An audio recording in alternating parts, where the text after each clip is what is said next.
Chers amis, chers abonnés, vidéo spectateurs, bonjour et bienvenue dans mon univers.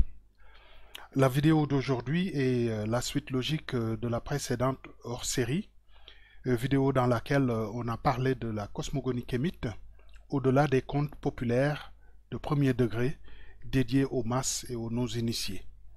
Donc aujourd'hui, nous la complétons avec le cas de Horus l'Ancien, puisque ça a été une demande de quelques internautes.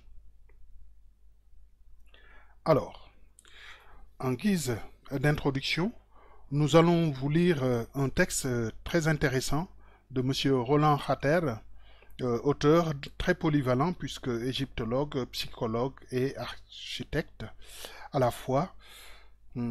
Texte extrait de son ouvrage Décryptage de la religion de l'Égypte ancienne, texte qu'on peut retrouver dans les pages 105 et 106.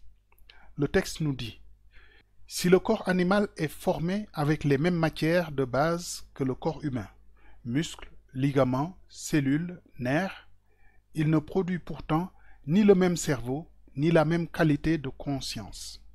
Et alors, pourquoi le mental animal ne se nourrirait-il pas des mêmes forces divines qui nourrissent le mental humain? Si tel est le cas, le rapprochement entre l'animal et l'homme utilisé dans le livre des morts devient un horizon scientifique et non une question de rhétorique. Mais dirions-nous, nous ne pouvons attribuer à une civilisation antique tant de connaissances que notre siècle commence à peine à cerner. En fait, il n'est pas sûr que les Égyptiens anciens aient connu la relation psychique entre l'animal et l'homme. Mais rien ne prouve le contraire. Ils ont utilisé le symbolisme animal pour désigner soit un dieu, soit un démon avec le même animal. Leur dieu principal était Ra, qui symbolisait le soleil, et ils ont utilisé la lumière du soleil comme support de représentation de leur dieu créateur Aton. Or, la science d'aujourd'hui considère que la création est un jaillissement de lumière-énergie. Ils ont un panthéon qui étale une logique qui défie la psychanalyse. Cela fait beaucoup de coïncidences à la fois, n'est-ce pas?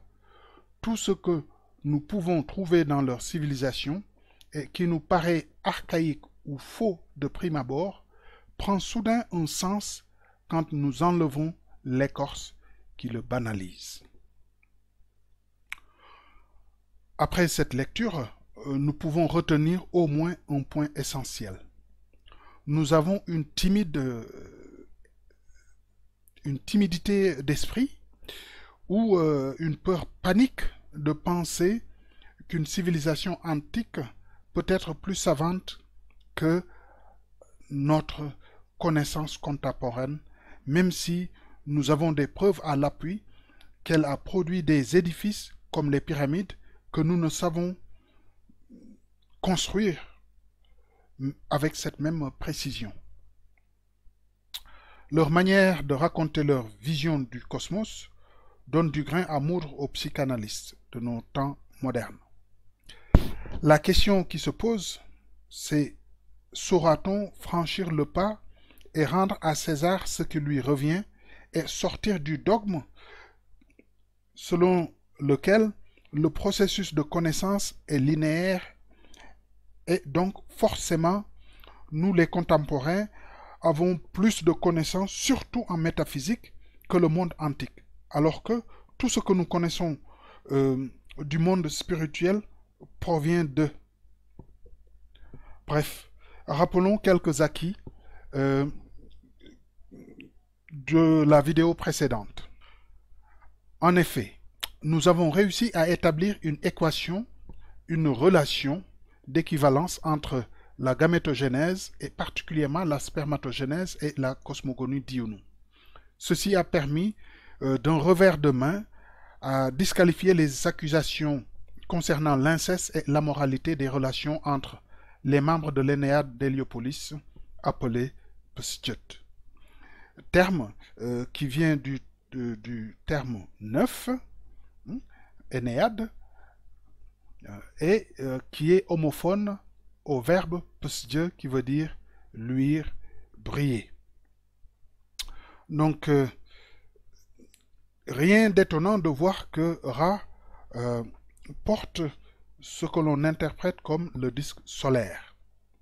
Évidemment, c'est une image pour dire qu'il est porteur de lumière. Alors, en parlant de gamétogenèse, il faut retenir que la matrice du déroulement de la spermatogénèse est identique à celle de l'ovogenèse avec un petit bémol, quand même, car la spermatogénèse est un processus continu qui commence à la puberté du jeune homme et qui finit à sa mort. Alors que l'ovogenèse est un processus discontinu.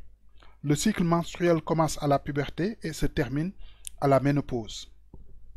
Maintenant, nous allons entrer dans le vif du sujet pour expliciter l'horus ancien.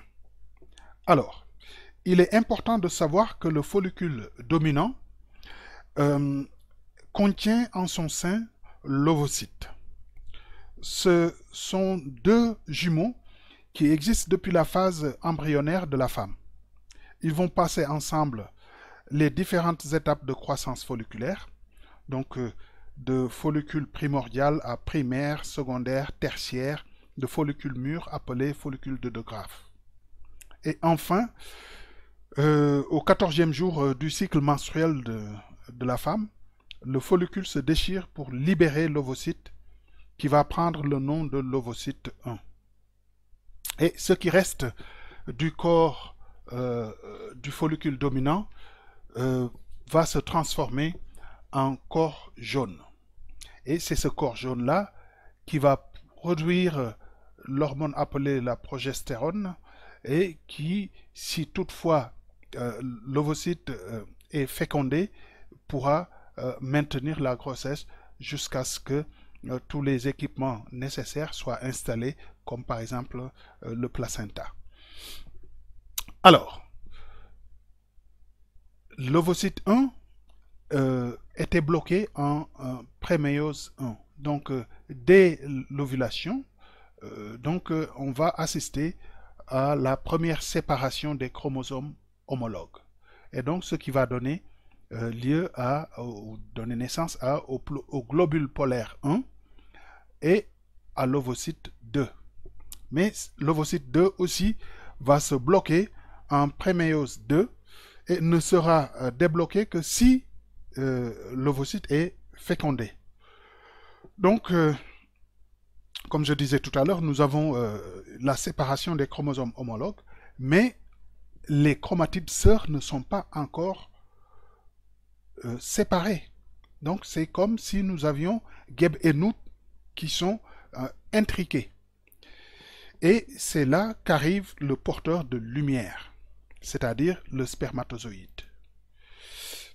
Alors, quand le spermatozoïde réussit à percer la paroi de l'ovocyte 2, nous allons assister automatiquement à la formation du second globule polaire qui est composé des 23 chromatides sœurs et à la formation du zygote, c'est-à-dire de l'œuf fécondé.